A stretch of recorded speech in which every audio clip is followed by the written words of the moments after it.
What's up, everybody? This is your boy Scotty, from Scotty Talks Philly Sports. This is my new show that I'm just dropping today. This is going to be the first episode. Every Monday, we're going to be coming at you with all the latest NBA news. We're going to go through the whole league, not just Philly. Today, I'm joined by a very special guest, my man El Parcero, Philly. We'll go ahead and get him in here now. Sir. Welcome to the show, El Parcero. What's up, Glad Scotty? to finally get you on. I know, man. What's going on, man? It's a pleasure. And first episode, and I get to be the honorable guest. I don't deserve this, man, but thank you. Hey, man, I thought no better opportunity to showcase you on my show, get you on. I know I've been on a couple of your shows, so, return the favor and talk about some stuff we haven't talked about yet. Yes, sir. But if you want to just let everybody know what you're up to lately, we'll jump in after that. Just kind of plug everybody into what you're doing. Absolutely, man. Well, thank you again. But if you guys don't know me, I go by the name of El Parcero Philly. I am the uniter of all things sports and culture here in Philadelphia. Just like Scotty, I talk about a bunch of different sports, but I'm a very proud Colombian American, and I always try to tie that in with Philly sports because not just Colombia, but we have all different types of cultures, all different walks of life here in Philadelphia, and it's important to highlight those fans. And it's funny, the reason why I got into covering the other Philly sports, obviously I love it. I wouldn't dedicate a lot of my life to it, but the point is we want to make Philadelphia a 5-sport city. Yes, sir. Yes, ma'am. I am, I guess, from what I'm hearing, I'm the honorable Philadelphia Union fan, I guess.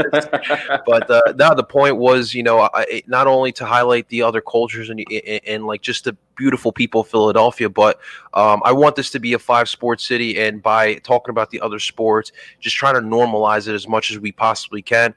And so far it's been working, and I really appreciate everyone who has supported me. And if you are new, definitely you are going to be hearing a lot more of me. I ain't going nowhere. And of course, Scotty, thank you for entrusting me and bringing me on today. Like you said, we have been working even on my channel. We also did Birds Breakdown, which is also tonight again.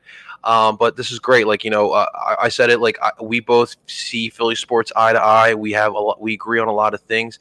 And it's important to continue, reaching out to different Philly sports content creators out there. And let's grow the family, baby. Let's just keep growing it, man. Exactly. And that's the point, man. Just spreading the love and, giving everybody the point of this show, especially, and even my other, Scotty Talks Philly Sports, is just to get other perspectives. It's not just for me to get on here and talk. I like to pick people's brains. I like to see how other people are thinking. And I know other people, the people that are listening, that's what they listen for as well. They want to hear different perspectives. So it's good to get you on the show, my man, El Parcero. And like he said, man, just keeping me hip, to the Philadelphia Union, creating this five sports city. And, that should be the goal of every city, universalize every city and diversify it with as many sports as you can make popular. And the Philadelphia Union has been good, probably, the best out of our teams, other than maybe the Flyers. Them and the Flyers are the, highlight of our teams right now as far as success. And, we hope today we'll talk about the Sixers. We hope they're getting back to it. Oh, man. But, once again, welcome to the show, man. Thank you. Thanks, everybody, for listening, tuning in today. As you know, be sure to go follow me on Twitter at Scotty Drown. Be sure to follow the sports page at ST Philly Sports 1. We're also on IG at the same tags. And also be sure to subscribe and like the video. That's what we're here for. And we want to make sure you're listening and interacting with us, right? Absolutely. So we'll dive right in, man. The NBA, I think this is probably the biggest news going on right now. We're just getting the season started. Most teams are about 10 games in. COVID, it seems like, there's a huge outbreak again. I know. And, maybe I'll tone down huge. It's huge in respect to the sport. Yeah. Not as huge as in respect to what's going on in America, but, multiple players on multiple teams getting positive tests, games getting postponed, except for the Sixers. No one likes us, and we don't care. It doesn't make sense. But, they canceled the Miami Boston game the other day. They canceled the Dallas New Orleans game tonight. What do you think about this? Has the NBA just came in totally unprepared, after we saw them so successful with the bubble? Yeah, I think it's really tough to be prepared for COVID in general. Like it's really tough, especially with the amount of people that are in the NBA and asking people to follow protocols. Sometimes that doesn't always work. I know I hear people who want to go back to some sort of a bubble, but we got to remember that bubbles aren't cheap. They really aren't. You have to fly all these NBA teams to a bubble, and then you got to pay for practice time, Yeah. for the actual game floors, and then hotels and all that good stuff. Like, and on top of all that, you got to take these players away from their families. Like, that's a Yeah. lot to ask for from all these players and everyone involved within the NBA. You know, and always when I look at things, I always look at it from the other sports too. So obviously, like the NBA aren't the only ones going through it. Like the NFL, the NHL, the MLB, the MLS have all had to deal with these issues as well. And you know, the NFL, you know, you saw this past weekend, Scotty, like the Yeah. Browns they didn't have their head coach. They had a couple assistants out as well. A couple of key players were out as well, and they went and beat up on the Steelers. Which, thank you, Browns Nation, because I Right. thoroughly enjoyed that one. That was awesome. Yeah. Yeah, it really was.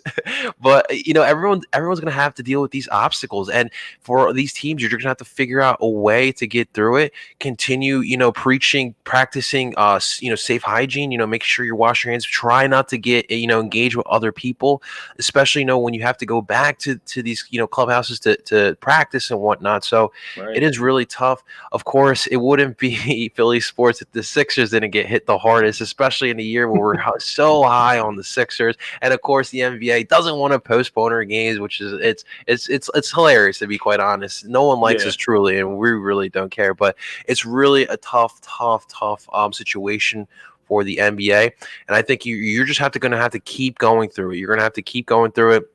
You're going to have people get hit by it. You just have to keep following these protocols, and we'll get through it. The NFL was able Yeah. to get through. They're still going through their season. Obviously, we're in the second week of the playoffs now.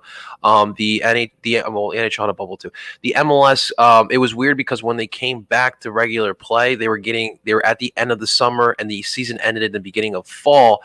So the COVID situation was still a little calmer than what it is right now. They were Right. able to finish their season. So you're just gonna have to go through the bumps and bruises, continue practicing, you know, just safe COVID procedures, and we'll Yeah. see what happens, man. It's a rough situation, but we all got to get through it. Yeah. And you know, that's kind of what I was going to ask you. You mentioned the bubble thing. You know, even postponing the season to figure it out. That what they're doing right now is figuring it out. And you know, you mentioned the NFL. They went through the rough patches at the beginning of the season. All throughout the season, it kept happening. It's not like it stopped at one point in the season. But I think, you know, us as fans, you know, when you're looking at these teams and these COVID, you know, the positive tests, the contact tracing, you have to understand that, you know, while it seems like it's not fair, it's actually fair because everybody has the same circumstances. Everybody's Yeah. traveling, everybody's at risk. So, Mhm. you know, it is fair in that sense. I think where the problem has crept in is what you also mentioned, the Sixers still having to play. You're seeing other teams like Boston. It's like, oh, they don't have Jason Tatum. He's positive for COVID. Cancel that game. You know what I mean? So it's just not very fair when you see the Sixers were forced to make Mike Scott, you know, suit up on Saturday so that they had 8 players to play against Denver. And you know, I think that's where the unfair comes into play. It's like, why are the Sixers playing this game tonight? But Or the Scotty, other games are canceled. That makes no sense. or how about finding us because we didn't put Ben Simmons on the injury? Come on, NBA, are you kidding me right now? It's And ridiculous. you saw Embiid on Twitter. They hate the process. Yeah, they He's do. not lying, man. It's ridiculous. They I really mean, do. what we've been, you know, having to deal with, and even tonight, you know, once again, you're going against the Hawks, who is a team you're going to be competing with in the East for playoff spots. Mhm. So these games matter. You Oh, know what yeah. I mean? It matters. So you know, just throwing us out there, and you know, I just don't understand what they're measuring it off of. You know, Yeah. if you shut down the game because contact tracing with Jason Tatum, then wouldn't that be the same thing with Steph Curry when he's tested positive? I Like there know. was a positive test in the locker room, like it happened. And you know, we'll just continue playing these. Like it just doesn't make much sense to me. So I think that's where they got to clear it up because, you know, up until that Miami Boston game got canceled, I was saying, you know, like You kind of just got to get through it. Use your young guys. That's kind of what they're there for. I do think the league should expand and allow them to carry more players on their active roster. That would help, yeah. Even if allow them a few more inactive spots, I guess I should say. But at first I'm like, well, it's fair. Like the Rockets had to play without James Harden. Like it happened to them too. But then you start canceling games, and now it's looking like selective and favoritism. So yeah. I think that's where the problem comes in, and not necessarily, players testing positive, because you expected that. You knew that was going to happen if you're not in a bubble. And I think your biggest point, you mentioned it with the bubble, is their families. The money is obviously the other thing. You don't have fans in the stands. You're not making revenue. So, yeah. The families and the money alone, I mean, it's just not achievable, and it's really not possible for as long as you have to have a regular season. We wouldn't have a regular season at that point. We would just go straight in playoffs at that point, which is once again not fair. So. Go ahead. No, what I was going to say too. You did see the NBA try to eliminate as much travel as possible. You're seeing teams playing back-to-back games in the same spot. I do like what the NHL kind of did. Like they realigned the divisions and to eliminate the same thing, travel. Now, obviously, I don't want to see the New York Rangers or the Pittsburgh Penguins for 8 to 10 times a season. Right. But if that's what it takes to get through a season, then I'm okay with it. Because at the end of the day, I want to see my teams in the playoffs competing for a championship. So I thought that was something solid. Because, look, even this past Saturday, Denver having to travel cross country to come play here in Philly, it's a lot. It's really a lot. Yeah. And for them to travel across the country after we just had a positive test, how do they even feel safe playing that game? Yeah, they gotta be scared too. Yeah, so I mean, you made a good point. They're trying things, and I think they left the door open because they still haven't scheduled the second half of the season as well. So they kind of left that door open as well to kind of adjust and make adjustments, as they transition to the latter half of the season. So they've had a sort of a plan, without having a plan, because you can't plan for this. But they've had a backup plan, as it seems, and it almost seems as if they've prepared for this. It isn't, some huge deal if a team has to postpone a game or, if guys can't play. The season might not be pretty, but you just got to get through it. Exactly. That's the name of the game.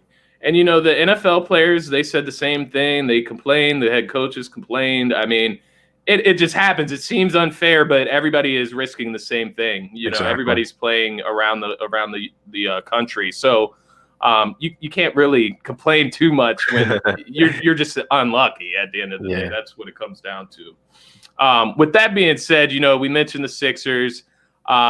The last game, Denver, obviously, should that even count as a loss? I mean, it obviously does, but you're playing with 7 active players. That's a little ridiculous to even expect them to beat a very good team in Denver, a Western Conference finalist team. The game before that was a tough L to the Nets. That was on the tail end of the back-to-back, so they lost 2 in a row. Weird too. It was weird. KD and Kyrie didn't play. Very, very weird. Kyrie pulled out of the game it was an hour before the tip off, and he doesn't even tell Steve why he's not even playing.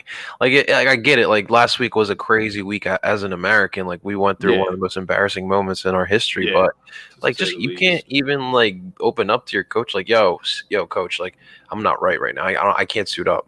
I don't think that's that hard. But hey. Kyrie's Kyrie. He's a different one, man. He's different. Say the least. He's a little odd. He's odd, man. But that's my Duke guy. I gotta support him, but he does some weird stuff. But that kind of leads us into just talking about the Sixers. Okay. Obviously, this is going to be an all NBA pod, but we got to start out with the Sixers. That's the home squad. I got my man El Parcero Philly on the show. We got to talk about the Sixers. 7-3, number 1 and tied for first in the East with the Boston Celtics. 10 games in the season. Obviously, we're all excited. You don't want to overreact. Obviously, the COVID is starting to hamper us down. It's do we expect us to beat the Hawks tonight with a limited roster? Ben Simmons apparently has an actual injury. So from what I've been reading on reports, he has like an actual knee soreness. It's just knee soreness for now, but you know how that goes in Philadelphia. You never want to hear that. But Yeah, I know. you know, we're not going in there with a fully healthy team. Tobias is going to be out. I believe Shake's still out. Matisse Thybulle, a couple more guys along with them. I believe it's still about 7 guys inactive for tonight as well. I think Embiid will actually join them tonight, which is good. Oh yeah. But you know, started out hot. You know, I'm taking everything right now with a grain of salt until we get 100%. The whole team back. Obviously, Steph Curry's another guy that's out, which he was having you know, we can talk about him for a little bit. You know, he's averaging 17 points, 60% shooting from the 3 and from the field. Career highs for him. I mean, he's playing his best basketball. And is he the best addition of the offseason? He has to be, right? So I mean, it's hard, right?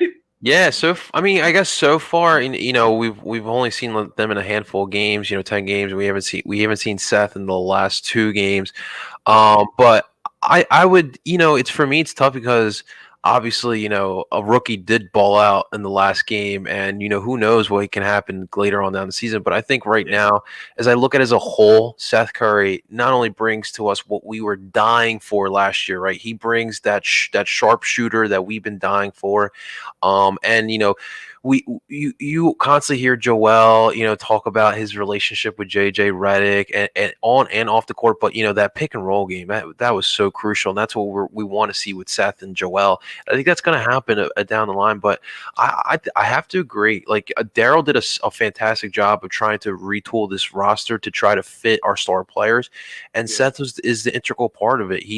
And this is his opportunity. Like you guys, if you guys know Seth's career, like Seth is someone who came into this league labeled as Steph Curry's brother.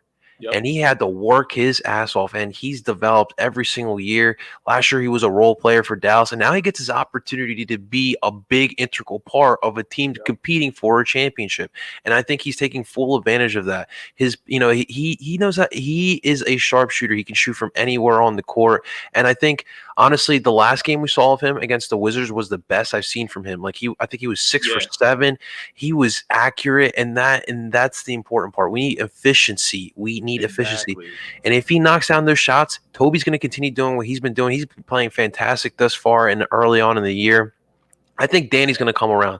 Danny is still, you know, guys, he won back-to-back NBA titles with 2 different teams. And last year was one of the weirdest years ever in NBA history.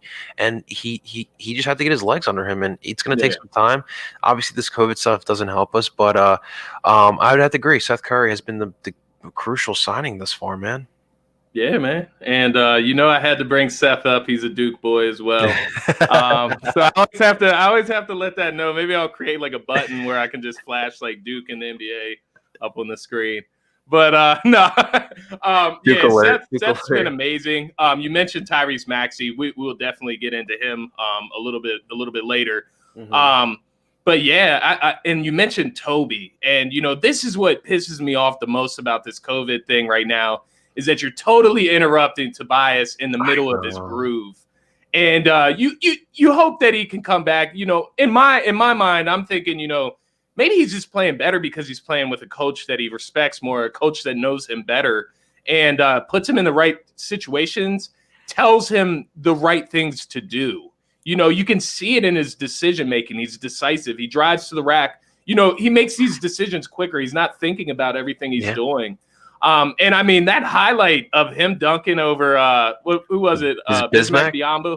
Yeah, and the Hornets, man. That was really, you know, solidifying as a Sixers fan, you know, seeing that from him, because it shows he's ready to be aggressive. He's ready to take it to another level this season and show us what he's got. Yeah, and I do hate that it was interrupted, but, you know, I have great optimism that he can keep that going and that he's just found a rhythm with the team. Yeah, I think as Sixers fans, like, we know it's capable. Like, we've seen Toby ball out. Like, I think last December he was averaging 20 points a game. Like, he was on his way to an NBA All-Star. And, you know, he just declined, and it sucks. I'm consistency. I'm really intrigued to see what he comes back as, because that's been an issue for Toby. If he can come back and just pick up where he left off.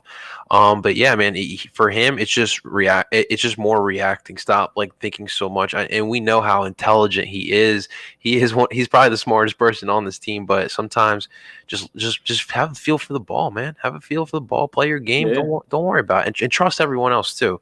And I think exactly. I've seen him diversify his game as well. Like Scotty, we've seen him play more defense since he's arrived at Philly. Yeah, He's been a more efficient defender. He's getting arms out, disrupting people in the lanes, getting steals. And also too, he's got his passing game's coming along as well. When he shoots and that ball's knocking down, that's a threat. And guys yeah. are going to get open because he's knocking down the shots and he's finding those guys as well. So, Toby's game is evolving before our eyes, and it's important that he continues. And we'll see what happens when he comes back, man. Toby, come back, baby. We miss you. Yeah, we need you. We need you back. It is wild to think about, because all the criticism for Toby comes from, this is a guy that's averaged 18 to 20 points. I mean, it's not like he's coming out of nowhere just, scoring 20 plus points. He can do that. It's just that contract that comes along with his name now. Once you get that contract, it's hard to live up to that. I mean, it's hard to live up to a contract that large. I mean, the pressure is on at that point, and especially when you sign that in Philadelphia. So, my hope is that he kind of got himself over that mental hump. Yeah. And is just finally playing his game. Don't worry about the contract. Don't worry about what we're saying. Just play your game, like you said. Exactly, how about Joel Embiid, man? He's been balling this season, and has to be in the MVP conversation so far. 10 games in, slow down a little bit, but he said he wanted to be a Defensive Player of the Year candidate. He said he wanted to be an MVP candidate. He wanted to be All NBA, First Team, All Pro. So. He's doing everything that he needs to do. How are you feeling about Embiid right now, man? I know you got to be excited, but are we just going through this same phase of, Embiid lighting it up for a segment and then he just slows down this, stretch? Or do you think that he's actually in better shape now? Do you think that he's, finally hitting that groove? I mean, listen, Joel, for me, the most important part, because I think we all realize that Joel is a top 5 talent in this league. The guy is a mismatch night in and night out. There's not many people that can keep up with Joel Embiid. For me, I'm more concerned about the maturity. He's got to. I want him to be more of a leader, carry the guys, and not carry them by dropping 30 points a game, but making everyone around you better, and that's the most important part. If you can make everyone around you better, that's going to make us even more dangerous. And the relationship between him and Ben Simmons is really important, and you're starting to see that this year. Doc really made an emphasis of trying to get those guys together because he believes, just like the Sixers organization, that those two guys can win a title together. They just need to get on this. Need to get on the same page. I'm loving what I'm seeing from Joel Embiid. We'll see what happens later on down the line, but trusting your teammates, being that leader is really what we just need Joel Embiid to do, because we know he's got that talent, man. That guy can knock down 30 points a night, get himself 15 boards, get himself to 10 assists. Like he can do. He can do these type of things. It's crazy. He can knock down a 3. Like how many big men can knock down a damn 3?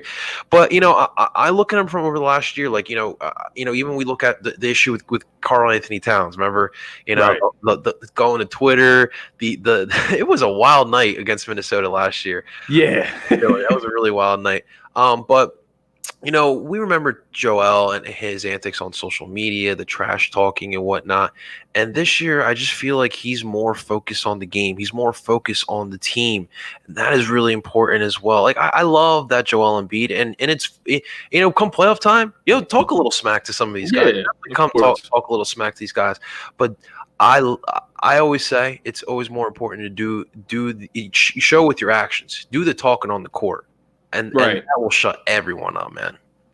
And, I thought you mentioned something great, about him, not just the leadership, but, making your teammates better, averaging upward of 3 assists. That's pretty good for Embiid. I mean, passing out of the double teams, that's stuff that he has struggled with. And he appears to be, having better vision and being more patient, more trustworthy of his teammates. And that comes from guys hitting shots. When guys hit shots, you do trust them more. I mean, it's very simple. He's getting better with the double teams as well, man. He's finding those open guys. And then even defensively, I mean, he's one of the top guys in the Defensive Player of the Year conversation as well as Ben Simmons. So doing it all over the court in all different facets. And I think that's how you lead as well, as well as maturity, which brings me to another point, signing Dwight Howard.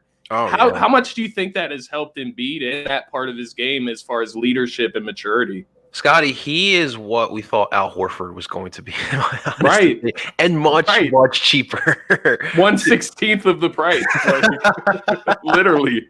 Pretty much, and he's doing a better job than Al was. And no disrespect to Al, but we're talking about Dwight just came off of an NBA title, and just even watching, obviously, I watched a lot of Dwight when he was, in his Orlando Magic days, right. And he was the star. He was, he was Superman. He was literally Superman when it came through.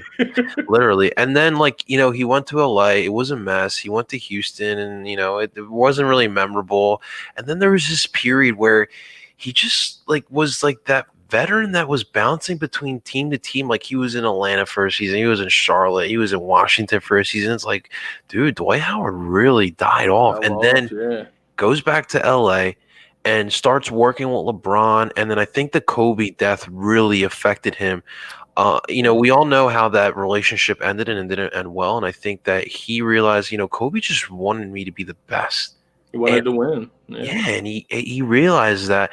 And that is the reason why they won that title. He was an integral part of them winning the title. Off the bench, he brought the energy. He created that mantra because obviously in the bubble there was no crowd, so the bench really had an important part, and the Lakers understood that. He's bringing all this now to Philly, and even now when we're having these COVID issues, he's out there, he's stepping up as a leader, he's trying to help these guys out, and it's crazy because he is relying more on his experience now than his actual skill, because we know what Dwight was, and Dwight's still a shame, man. Dwight looks lean. It's crazy. He still looks like he's that 18-year-old kid that came came in the league. But yeah, so for Dwight, it's about the hustle, it's about the defense, it's about the energy, it's about being a veteran. And to your point, that is helping Joel Embiid, because for Joel, it's understanding that there's nothing more important than winning, and you got to sacrifice a lot to win, and being selfless is really important. So I'm loving what I'm seeing from Dwight Howard, and hopefully continues helping develop. And hopefully, who knows, he talks up to Tony Bradley. Maybe Tony Bradley becomes our backup center going forward. Well, we will see, but it's important to have those type of guys in your locker room. Don't underestimate that, guys. Yeah, for sure, man. And you mentioned all of the above. I mean, the leadership that he's presenting. Even he's like the one guy that's always standing up on the bench, clapping, saying whatever. And I also think he gets to take a little bit of that outspoken mentality and personality from Embiid, where Embiid doesn't have to be that guy now that does the talking. Dwight Howard will talk for you. You just go play, Embiid. Don't worry about it. Push them in practice. I think Dwight brings a certain toughness that you just haven't seen. You've seen Ben this year, kind of say something, where that's, Ben's pretty calm, cool, and collected. But, whenever he's been finally letting people know that he's arrived. Joel Embiid has always let you know. And even guys like Tobias Harris, it just seems like they've become better leaders. And maybe that's, Dwight Howard, maybe it's just their progression. But I think it's when you bring a collectiveness like a Dwight Howard, like a Danny Green that you mentioned earlier, both came from that Lakers team, the championship squad, and they bring that mentality. And, it probably was passed on from LeBron to them. And you don't just get that. You know what I mean? You don't just get that from nowhere. It's passed on, from team to team. And that's how you get these teams like, and I hate to compare it to football, but, like the Philadelphia Eagles in 2017. This team is eerily similar with the acquisitions that they made. It wasn't anything crazy. It wasn't like we went out and got a James Harden. You got guys that you needed that filled the spots perfectly so far. Yeah. And you don't want to talk too soon. Like I said, not to overreact. But, you look at the guys that Philadelphia brought in that year for the Super Bowl team, guys like Chris Long, like LeGarrette Blount, that have won championships. And it's a chemistry. It's a formula. And once you get guys that know that formula in the building, like Doc Rivers, like Sam Cassell, and one more that's point how you build a championship team. One more point on Dwight too, like just taking the initiative to like tell these guys like, hey, you want to be great.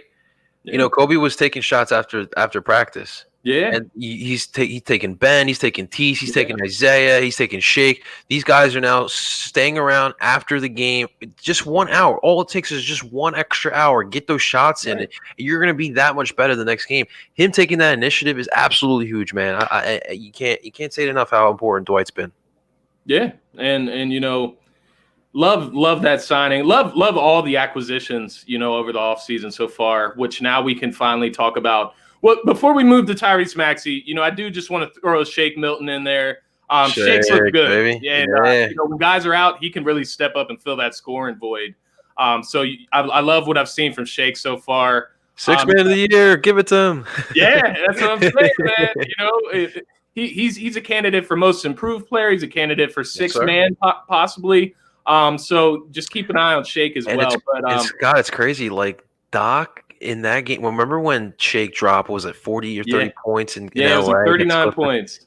Doc saw it then, and once he got to Philly, he was like, "Oh, I'm gonna turn this boy into the next Lou. Like I'm gonna turn this boy into a baller."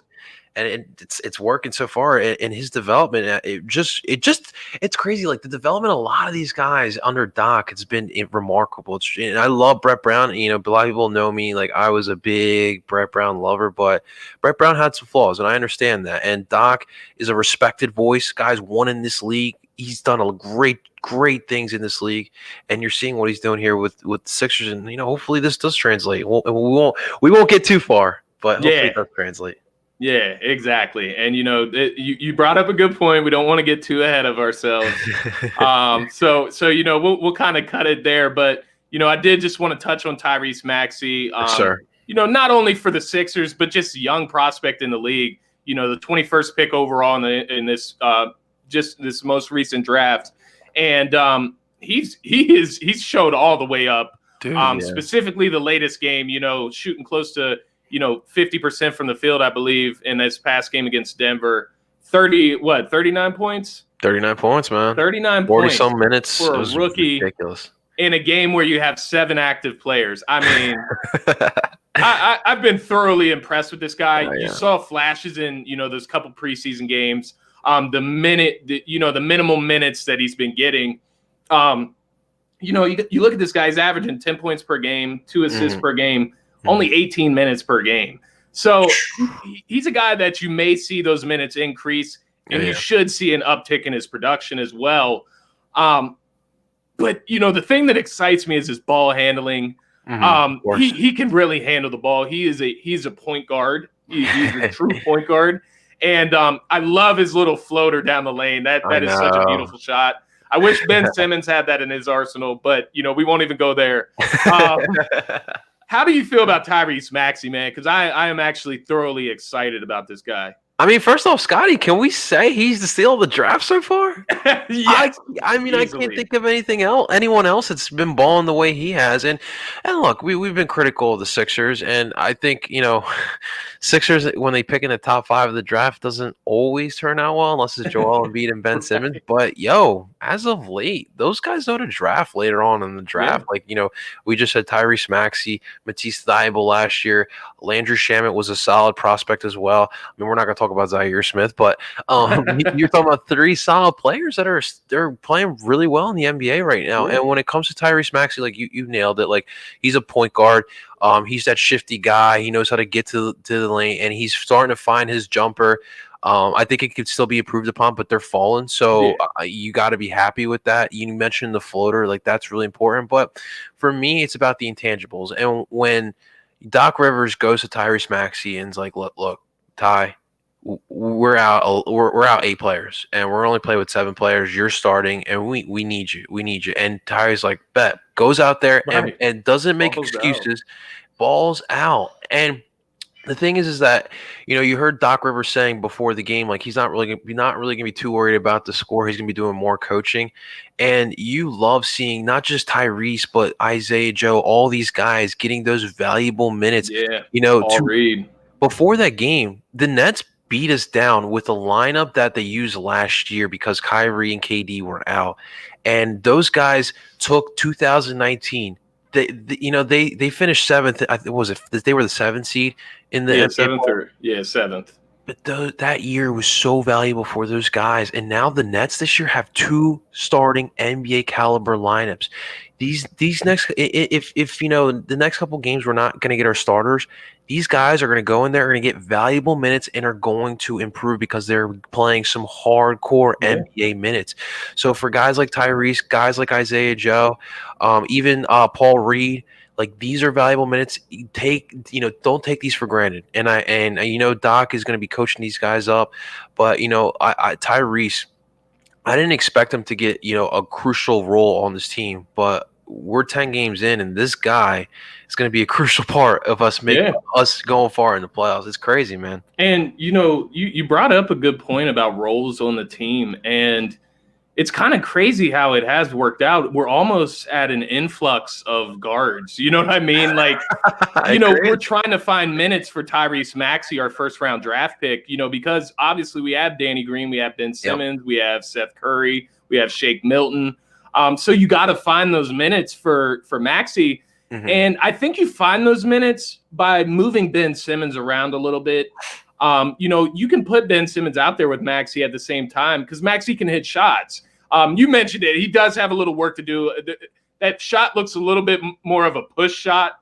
I know. He's like push. I don't know how to phrase that. It's weird because I feel like when he shoots, like he's spreading his legs too. Yeah, it's really interesting. Weird, man. If it goes down, it goes down. But you can always improve on those jump shots, man. Exactly. For sure. I think that's what's exciting about Maxey is, those intangibles. You heard what he said after the game, when he found out that he was going to be playing and there's only 7 players, he's going to have to play a ton of minutes. All he said was positivity. God woke me up today. Like, that's all he's worried about. He just wants to play basketball. He just wants to hoop. And that's what you like about him. He's a baller. He's a hooper. You see these guys like, KD that just want to be in the gym constantly and improving their – Tyrese Maxey's one of those guys. He's in the gym. You saw him over the offseason with Ben Simmons, with LeBron James in the gym working out. He's one of those guys, and it's exciting to see it. And I do think he's a guy that can coexist with Ben Simmons and Joel Embiid. I think they can play together all at the same time, and it's exciting to have a young prospect like that on the Sixers. Obviously Matisse is a guy that we also have great optimism for. Mm-hmm. He's more on the defensive side. So it's kind of like you got some balance there with your young guys as well. You hope that Matisse, it seems like he's shooting the ball a little bit more comfortably this year.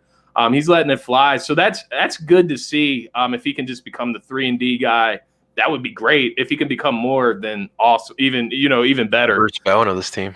Yeah, straight up. That's what you hope. But Tyrese Maxey's exciting. Definitely somebody that can compete for the Rookie of the Year. The guy we're about to talk about next is the guy that I have slated to most likely win the Rookie of the Year. Just off of usage, he's going to get more minutes. He's going to have a more prominent role in the lineup than what, say a Tyrese Maxey will have with the Sixers. Lamelo Ball, man, just recorded a triple-double, youngest player ever at 19 to record a triple-double. He's coming off the bench for the Hornets. He's averaging close to 13 points per game, 6 rebounds a game, about 6 assists, just 24 minutes a game. So the guy is playing, he's balling. I'm getting to the point where, you're starting to wonder, do we insert him in the starting lineup for a guy like Devontae Graham who's struggling this season? I know. LaMelo Ball has looked good. I know he's super young. I think this is a funny question that I wanted to ask you, though. Do you think that he's already surpassed Lonzo Ball in the NBA? Within 10 games, has he already done it? Yeah, poor Lonzo. He's had to deal with first he was the first Ball brother to go in the NBA, right? Yeah. And he's had to go through the bumps and bruises, had to, play with LeBron, then LeBron's like, I think I can do it, but I think we can get a better point guard, and gets shipped out to New Orleans. And I think he's going to do well there, but obviously he's fighting. He's not. It's just weird. Like, his not coming into the NBA was that jump shot. It was really weird. Like, it was weirder than Sean Marion's jump shot. Yeah. And he had to fix that. And Last year, I did see some chemistry with him and Zion, which was, refreshing to hear. I haven't watched many Pelicans games this season, but I would have to say Lamelo, all right off the bat, is better than Lonzo. Lamelo is built for the NBA in 2020. The guy can shoot from almost anywhere, and he's only getting started. For me, Lamelo obviously has to mature like a lot. Right. And you would think that he would mature playing in professional leagues leading up to the NBA, like he's playing in Lithuania and New Zealand and whatnot. But he's a 19-year, or is he 19? Or is he 20 now? Yeah. 19, unless he just had a recent birthday. I'm not sure. I mean, He was 19 when he got the triple-double. That was a couple days ago. So yeah, 19-year-old kid. You guys know what 19-year-old kids want to do. They just want to party and BS all the time. Right. And he has some maturing to do. Like he got into it with Bismack Biyombo. He's a really big stat guy. He likes to pad up his stats. There was one incident where the shot clock was winding down on an inbounds, and he catches it and then passes it off to someone because he didn't want the turnover. Like those are the type of things I'm talking about. Like he needs to mature a little bit. But yeah, that's wild. I did not know that. That's wild. You got to thank TikTok for that one. But like to me, like, and I get a lot of slack for this because people hate on the Hornets this season, but to me they're really fun to watch. Like if it's not the Sixers, I want to find a way to watch the Hornets because the spacing on the court is ridiculous. Like even Scary Terry's still down there, and Devontae Graham. I don't know what happened this season. He was developing really well last year. He's just not knocking it down as efficient as he was last year. They still got Gordon Hayward. It's a lineup built for the NBA today, and it's fun to watch, but they still need time. And obviously, when you have to go up against a physical team like the Sixers, those guys struggle. So in 2020, I'm saying LaMelo is the best ball brother, and it's crazy that I think we heard this. We did leading up.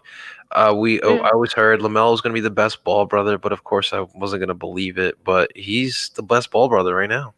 Yeah, and I think what you don't expect is the smooth transition for him. So quickly he's already, making his name known around the league. The fact that we're even talking about him right now. So, it's not, just the fact that he's a ball brother, but, he was the third pick in the draft, second pick in the draft, somewhere up there. Let me ask you, did the Timberwolves do the right move? Should they have drafted LaMelo, or did they do the right thing with Anthony? I know it's only 10 games, but so far through 10 games, what do you think? Anthony Edwards has been good so far. It's hard to say, man.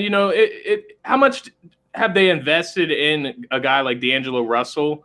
Do you think D'Angelo Russell can play with LaMelo Ball? That would be where the question would come in, I guess. It's hard to say. I think LaMelo is going to be the better player ultimately, but I don't know. I guess when you talk about fit, I don't know. It's hard to say, but overall, I think LaMelo will be the best, one of the best players from the draft, and ultimately better than Anthony Edwards. James Wiseman's another guy from that draft that I really like. I think he has a promising future with the Warriors. It's coming along. How do you feel about Michael Jordan? Obviously, co-owning the Hornets and his influence on that team. Does he have any influence with LaMelo Ball at all? Do you think he gets one-on-one sessions with his young guard? It's so funny. Well, first off, I brought this up on my Union podcast last week because I don't know if you know, we have David Beckham owning a franchise in the MLS. He owns Miami, and he's kind of running it like Michael Jordan. If anyone knows soccer, David Beckham was at one point the Michael Jordan of soccer. Right. And now he's owning a franchise, and he did a pretty bad job in his first year. And it reminded me a lot like Michael Jordan.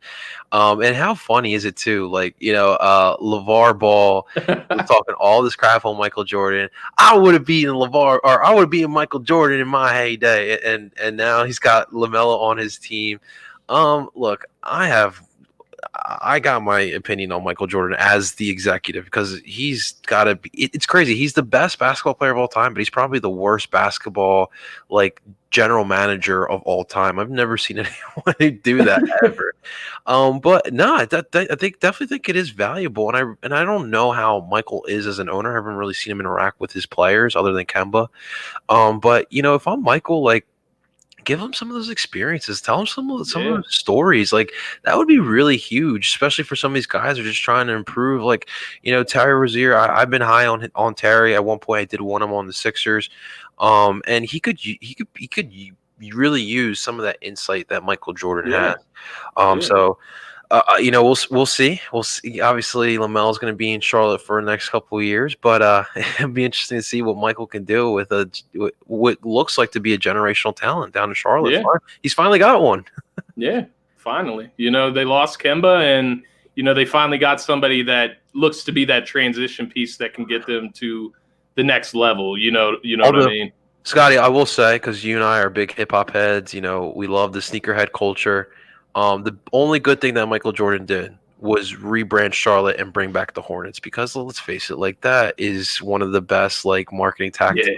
The color scheme, the Hornets. Yeah. We all remember, the old school jackets, the starter jackets, and the Yeah. snapbacks, Muggsby and Larry Johnson, Zoe, and all of them. So that was about the best thing Michael Jordan did for the Hornets organization. Yeah, straight up, and he knows how to make money. So, oh yeah, that's one thing Michael Jordan knows how to do. So, you got to commend him there. Lamelo Ball looking like I agree with you. I think he's going to be. I think he already is better than Lonzo, just as far as his fluidity in the game, understanding and picking his spots.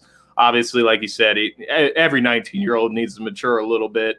But it is good to see him off to a good start. And I think that's what you got to hope for if you're Michael Jordan and that Hornets organization. So we'll kind of move into the next segment. I don't know about you, but I see a lot of people that slander Steph Curry for some reason. People love to hate that. Not for some reason. I know the reason. But, it's things that aren't really his fault. If the Warriors bring in a KD, if the Warriors have other superstars, I don't blame Steph Curry for that. But this season, I think we are starting to see that original Steph Curry MVP form start to come back. Yeah. He's averaging 28 points a game, 5 rebounds, 6 assists, even a steal a game. So he's playing on both ends. You've seen it all over the news. They started out a little slow. They're getting blown out. They've kind of picked up a rhythm now. Obviously he does not have Clay anymore, out for the season, which you hate to see. I'm a big Klay Thompson guy. I love that guy in his game. 6-4, fifth in the West, first 10 games. How are you feeling about Steph? Do you see those similar things as far as the slander of Steph and kind of his accolades, I should say, what he's accomplished? Well, I'm going to say, like, I'm not going to get too psychological on you guys, but, for the majority, human beings love to hate those who are successful. And Steph Curry is very successful. And I don't get it so much. For me, like the Warriors the past couple of years, like it was kind of redundant and annoying watching the Warriors win year in, year out, but I wasn't hating on Steph. Like Steph is the guy. Like who can shoot at the clip that he does? No one. I don't think anyone, and maybe his brother, maybe can, but no one can shoot the way he does. And I love this Warriors team this year because this team has to work for it now. They really have to work for it. Like they're not as deep as they once were. There's no more Sean Livingston. There's no more Andre Iguodala's on this team anymore. The young team. Yeah, and in the beginning, the problem was like Steph is going to do what he does, but like who else is going to step in and shoot? Like Wiggins. Wow, I'm really glad we didn't go for Wiggins, that's for sure. But he is. I think it's mostly mental, but he has been having a problem scoring in this league for whatever reason. And for the Warriors, they were hoping that Wiggins can be that second, third scorer, and he's been up and down. I think lately he stepped up. I did watch the last Clippers game. And he did have a crucial shot to put the Clippers away, but that's really been the issue. Like, not having Draymond, Wiggins not stepping it up. They just need more scoring. That's really what it is. They gotta relieve the pressure off of Steph Curry, and I think as the year goes on, those guys are going to get comfortable. Steph is a great leader. I see after Wiggins knocks down that big shot to put the Clippers away, he's running up to Wiggins and he's hyping him up, and all that. And that's the type of things you want to see from your leader. I think this is obviously a team that can make the playoffs. Like I think they'll be in the playoffs. How far they can go without a Klay Thompson, type of player or anything close to the production he gives, I don't really have high hopes for that. But Right. I really love seeing what I'm seeing from Steph Curry here. We know the talent that he is, but trying to make an average team good, great, that's going to be special, and that's what I'm going to be waiting to see. Yeah, and I think that's kind of where everybody is. It's like, Steph Curry's, over 30. What do we really Crazy. expect from him? What do we think? What is he capable of? And it would be very interesting, and it would be great for the league, in all honesty, if he could get back to that MVP level without a guy like Clay. Lead guys like Draymond. You still got Draymond Green there. You got a young guy in James Wiseman.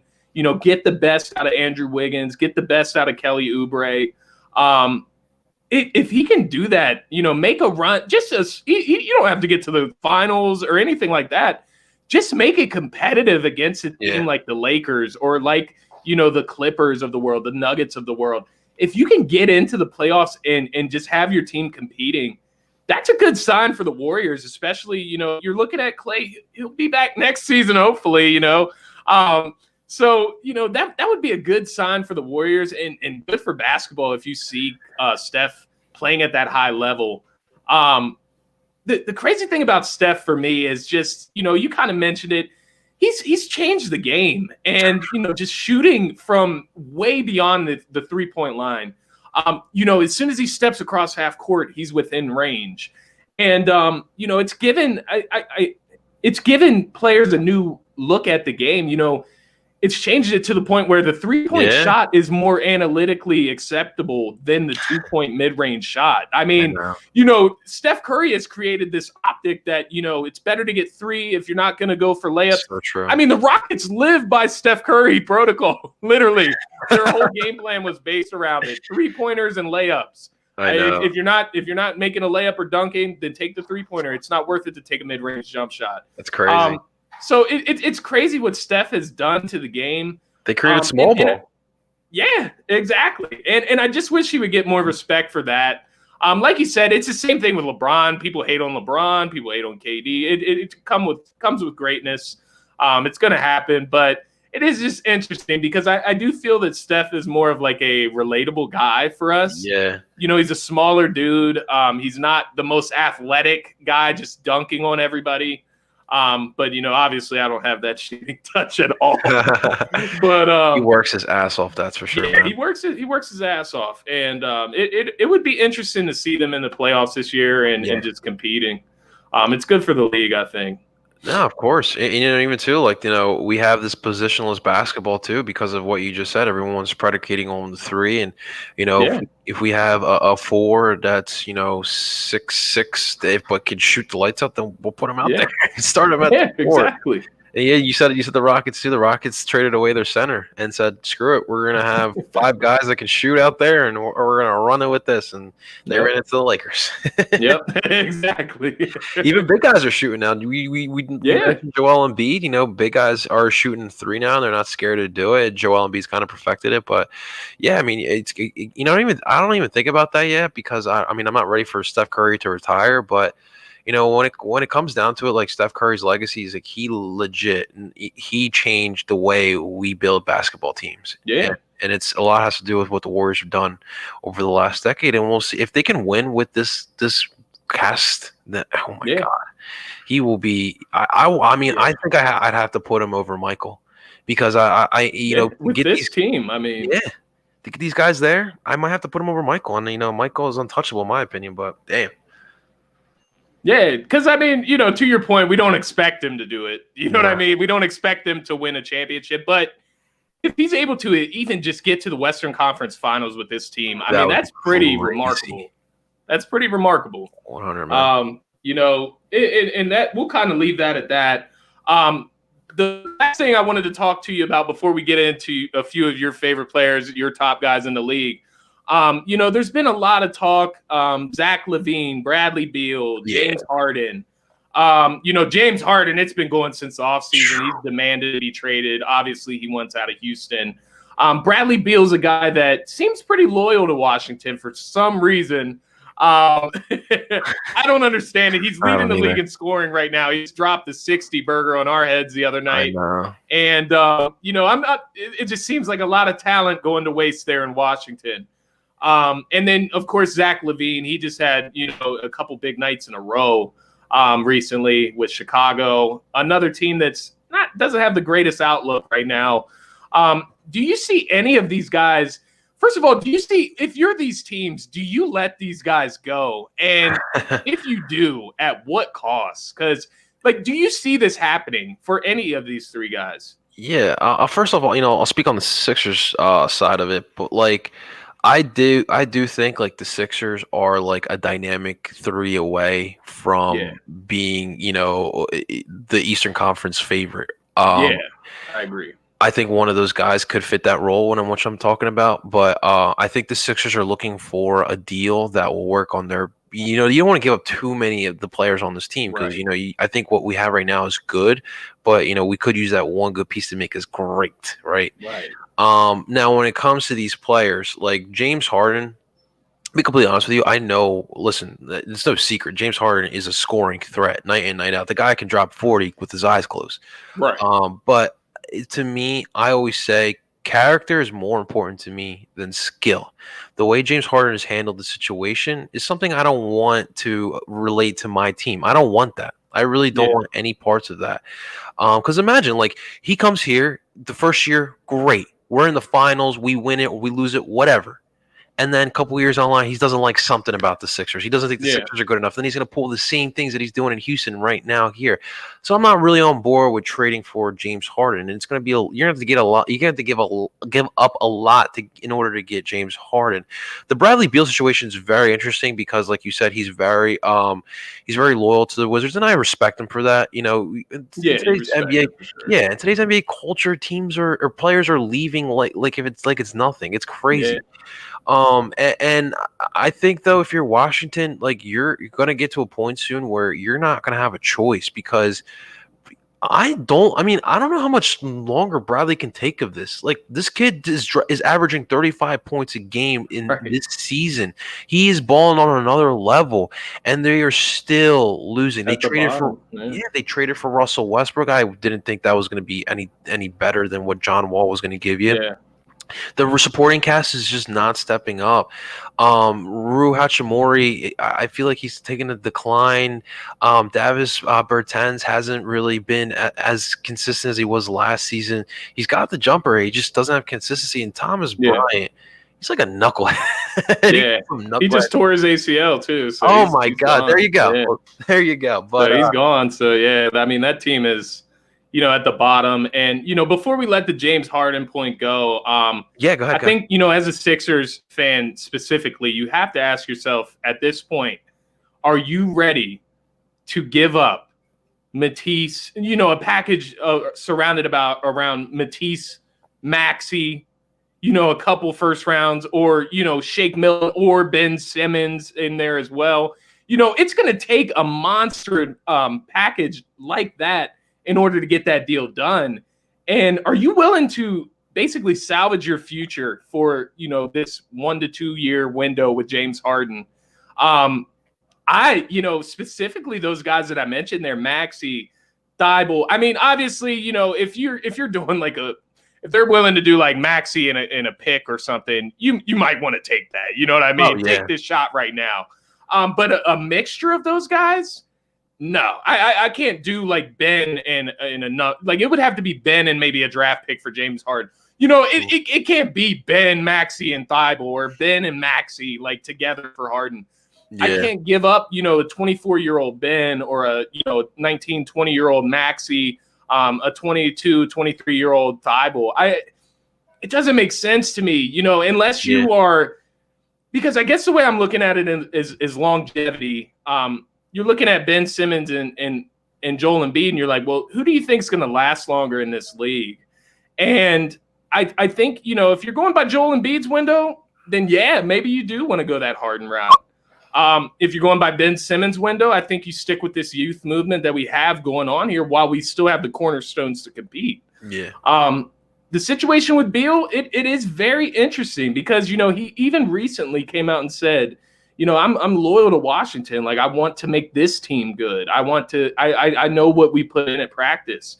Like, I want us to be good here. I don't want to do it with other people. And Yeah. you respect it. And like you said, it doesn't, that loyalty doesn't go around it's not around very much in this day and age. That's so true.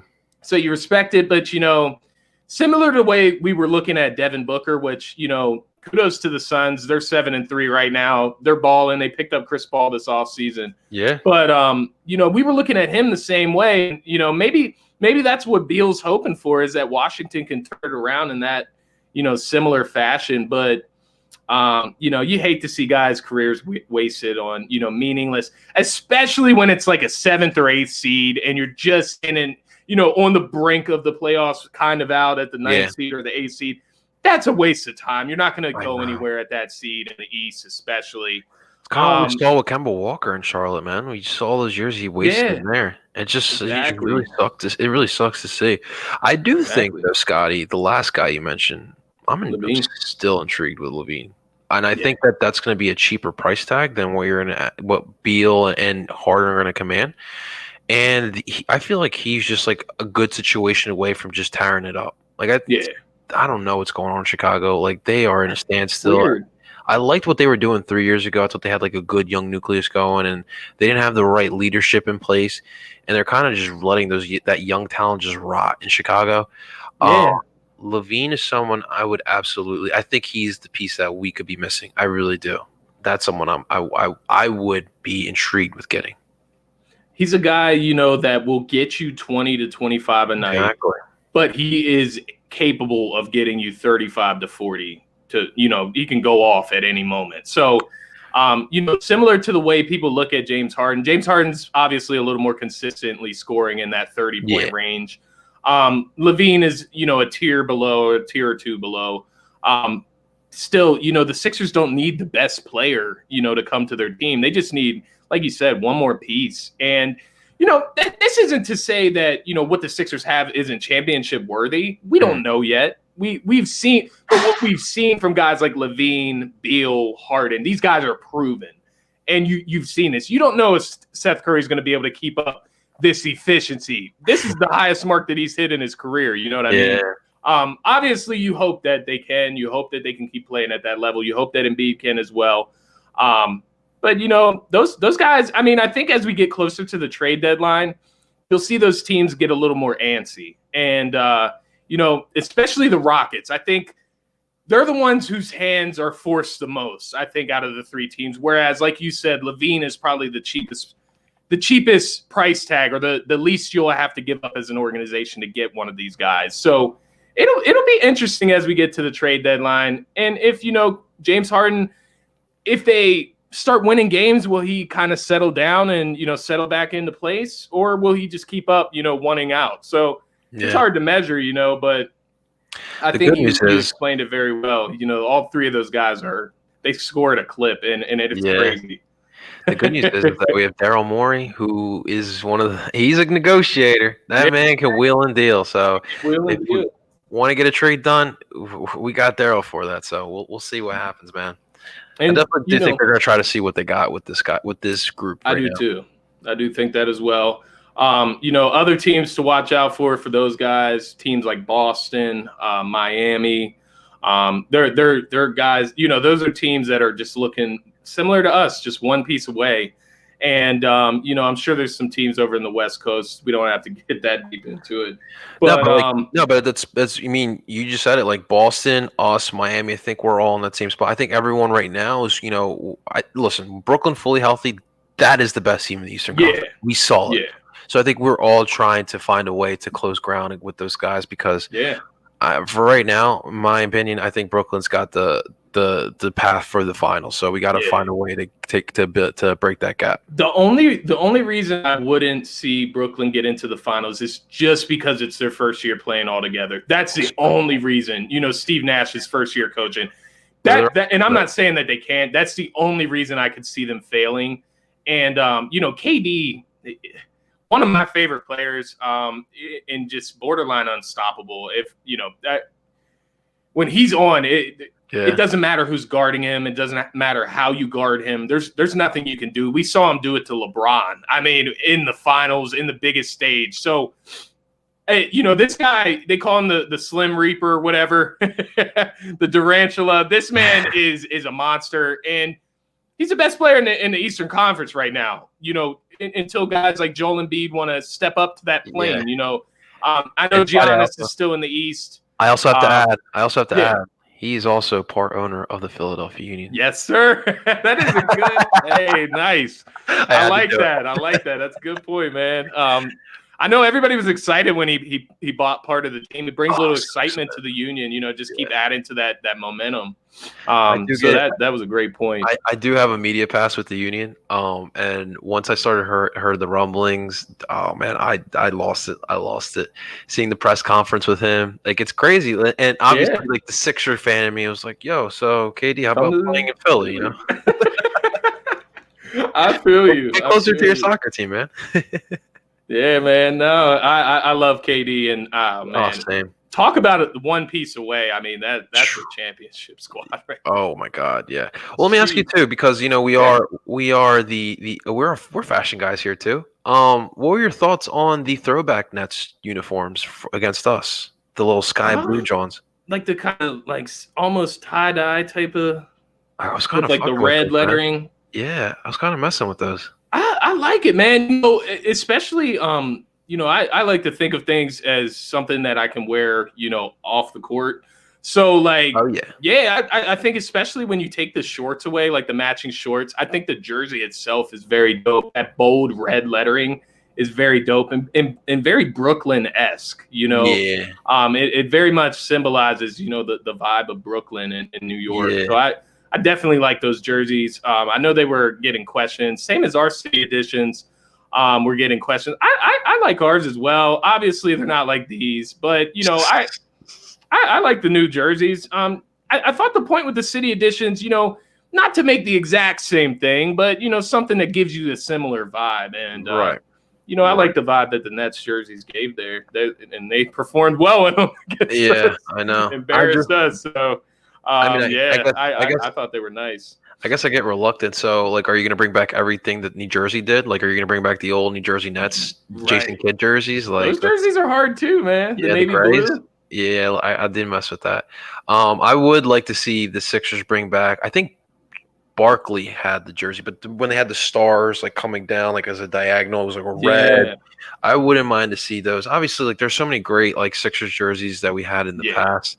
I don't know. I mean, for the Sixers, obviously, I want to see the swing, the what you got on. Like, obviously, that to me, and I think it for us, like we're in the younger minority that like for us that like resonates a little bit more because that's like our childhood, right? Yeah. Like for a lot of us, we grew up with that, and that's like really something else. But I know that for the Sixers, black is not really like a predominant color history wise, but it's just such a tough look, and even these jerseys now, like the Boathouse Row, wasn't a fan of the concept because when I think of Boathouse Row, like to me, black is such a tough, fierce color. I don't think of Boathouse Row. Right? Yeah, that's a good point, man. That's the only criticism I had. But they definitely were clean. But NBA keep giving us the city. Keep giving us more solid jerseys. Just don't. I don't want to see again the sleeves. Remember the short sleeve jerseys they try to sell on us? That was Christmas Day. Yeah, those were disgusting. The Suns tried to run with it for a season, and they were like halfway like, "Nah, we're gonna go sleeveless again." See, and the Suns is another team with an awesome retro jersey. Oh yeah, the Charles Barkley ones. Yeah, the Charles Barkley ones. Those. Oh my goodness. I actually, my parents' place, I do have an Amari Stoudemire Suns jersey from when I was a kid. So when he wore 32. Dude, I had an Amari Stoudemire jersey as well, man. He was that man. I swear. He was that number dude. 32. I had it before he switched to 1, man. He was one of my favorite players. That was a fun Suns team, man. Yeah, that was very fun. Steve Nash, MVP. And they're kind of running the same type of stuff. It's a lot of quick pace stuff that they're running in Brooklyn. And man, it's gonna be. We'll see you in the next meeting, but it's gonna be tough to beat those guys. Yeah, and you mentioned it last season. Those guys have been playing with that second. They call it the second unit, but these guys have played full seasons as starters. Yeah. So, they did lose a guy like Spencer Dinwiddie, but you saw guys like Joe Harris, Karis LeVert. I mean, these guys filled in like it was nothing. And then, of course, they got that, defensive duo at the center that, that's going to give Embiid, not much gives Embiid trouble. Don't get me wrong.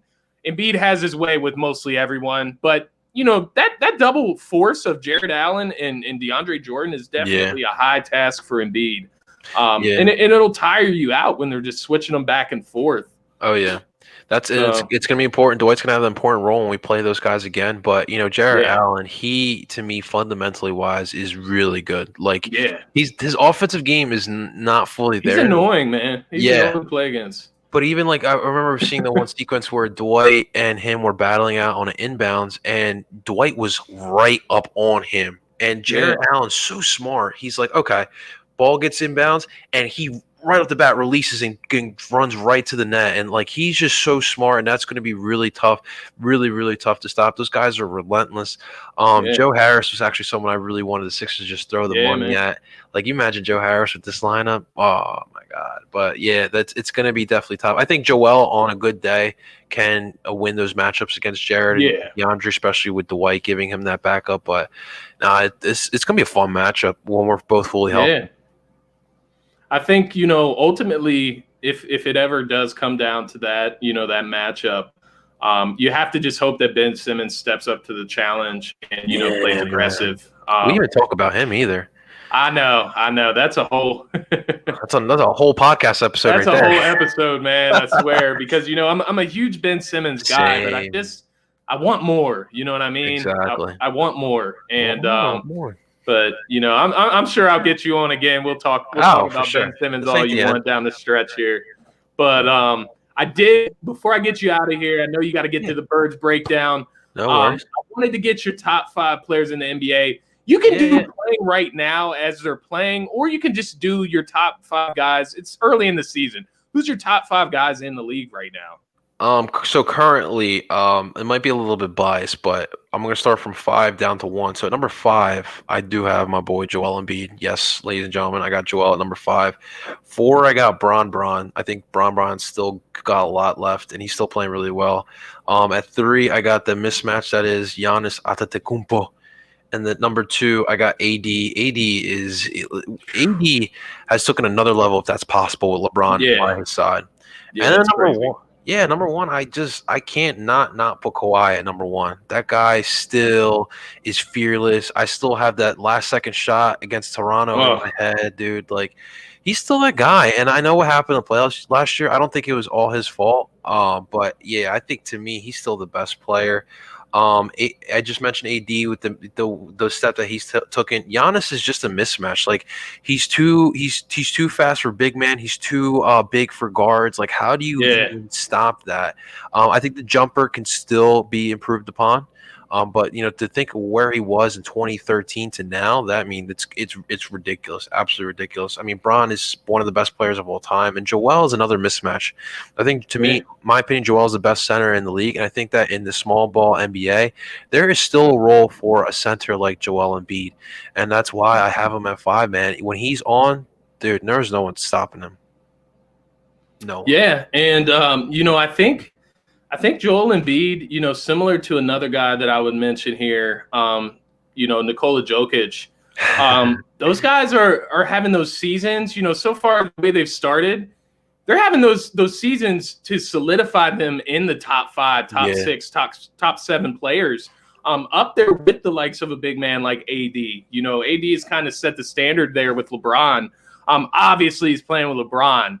I'm agreeing with you there. Joel Embiid has to be top 5, especially if you're going off this season so far. Just what he presents, it's a nightmare. Yeah. The only guy that I may substitute in your list, I don't even know who I would take out of it. It's hard to argue all of these guys. It's way easier to do a top 10, I think. That's kind of why I asked you the top 5. But, one guy I have to have in my top 5 is KD. I mentioned it earlier in the show. I just think he's impossible to guard when he's on. And he most of the time he's on, so he's basically impossible to guard. But that's the only guy. I don't know who I would take out of your top 5 to put him there, because all the guys you mentioned, LeBron. Another guy I'd mention, Steph Curry. Playing at MVP level. The list can go on for days. I did just want to get your list. You know, I'm going to get Yeah. everybody that I get on the show's list. And, you know, I can't 100%. argue with you. Nah, man, this look, the NBA is constantly changing, and we're getting players. Yeah. But KD, I just want to see, because obviously he hasn't played in a year, and he played Injury, yeah. 3 games this year. Yeah. So once KD gets like a full slate of games back in him, dude, you said it all. He can play 1 through 5. No one really can guard him, and yeah. I'm maybe when that day comes, I'll definitely probably take Joel out. I get what you're saying, though. Yeah, you definitely got to take into account the injury and how that, you know, I mean, a torn Achilles is probably one of the worst things that can happen to a basketball player. Especially his body type. Yeah. So I have to agree with you there. Before I get you out of here, El Parcero Philly, my man, thank you for coming on the show once again. Thank you, Scotty. Before I get you out of here, what's your game pick tonight? We got the Hawks and Knicks. What you think? And you think it's a Sixers L, or do you think they can kind of work through the COVID and pull through? Hawks are coming off 4 L's in a row. Yeah, I don't know what's going on down in Atlanta. Like, and you know, they got a good squad.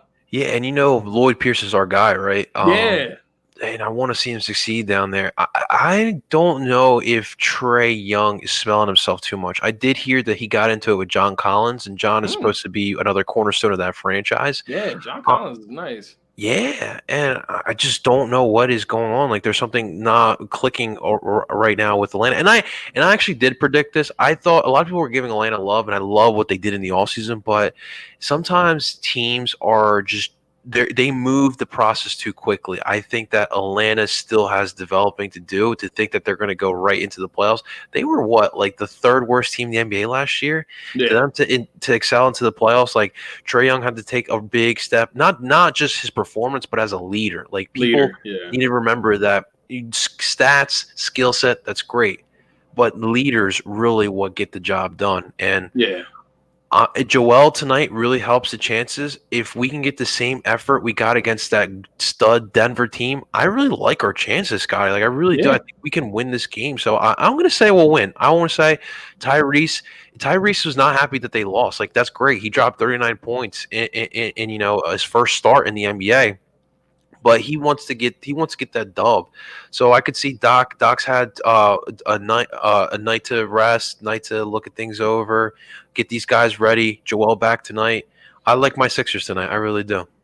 Okay, yeah, I like them for the same reasons as you. I think, you know, similar to what you said about the Hawks, it's just a culture thing. I think they're young. You know, they did. I think what has people jumping the gun. I was one of them. You know, I had them as like a 7th or 8th seed in the East this year, you know, to start the season. And maybe they will, maybe they won't. Yeah.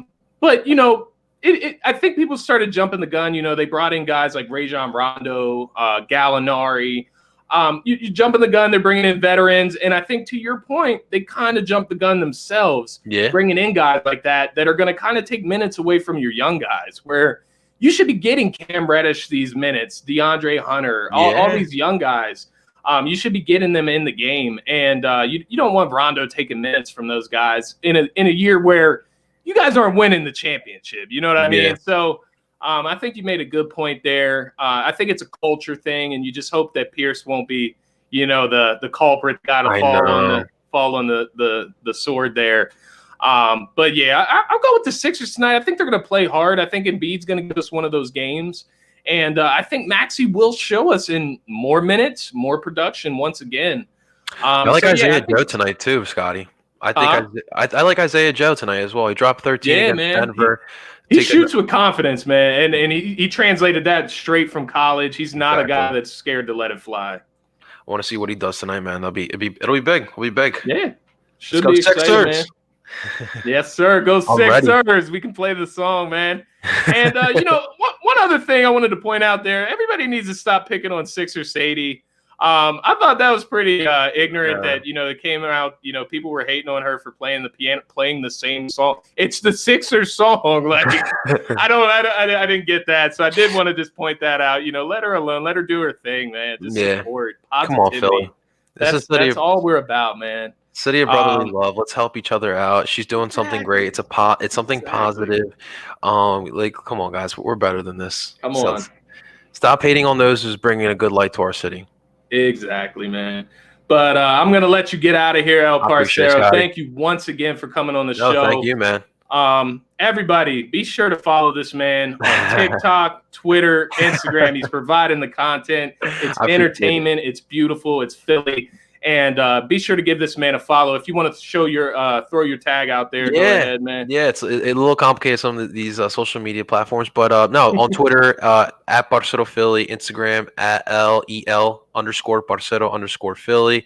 On TikTok, like you said, it's no spaces, El Parcero Philly, and then you can also find me on YouTube as well, El Parcero Philly. Anything that happens in Philly sports, I put it out on YouTube.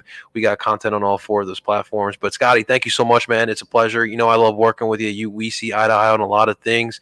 And I can't wait to do more stuff with you, man. And wait till soccer season, man. I'm gonna drag you out to Chester. You gonna see. we're gonna have a live show out from Chester. Yes, sir. Scotty and El Parcero Philly. I can't wait to get you into it. Yeah, we'll have to do a live show out there. I'll join you for the union. You'll get me hip to everything I need to know, man. We'll drink at the brewery. It'll be great, man. Yeah, man. That sounds like a time, man. As soon as this pandemic calms down, let us out and let us do our thing. I know. I can't wait to just hang out with Scotty and just have a drink without worrying about getting COVID. It's so ridiculous because, we already would have met and been friends by now at this point, if we didn't have this whole situation. So definitely looking forward to better times. Thank you once again, my man. I'm going to let you get to the Birds Breakdown. Guys, be sure to check out the Birds Breakdown right after this. You guys will truly enjoy that. I appreciate it. But thank you once again, El Parcero Philly. That's going to be it for this episode of Scotty Talks NBA Basketball. Trust the process. Trust the process. Peace.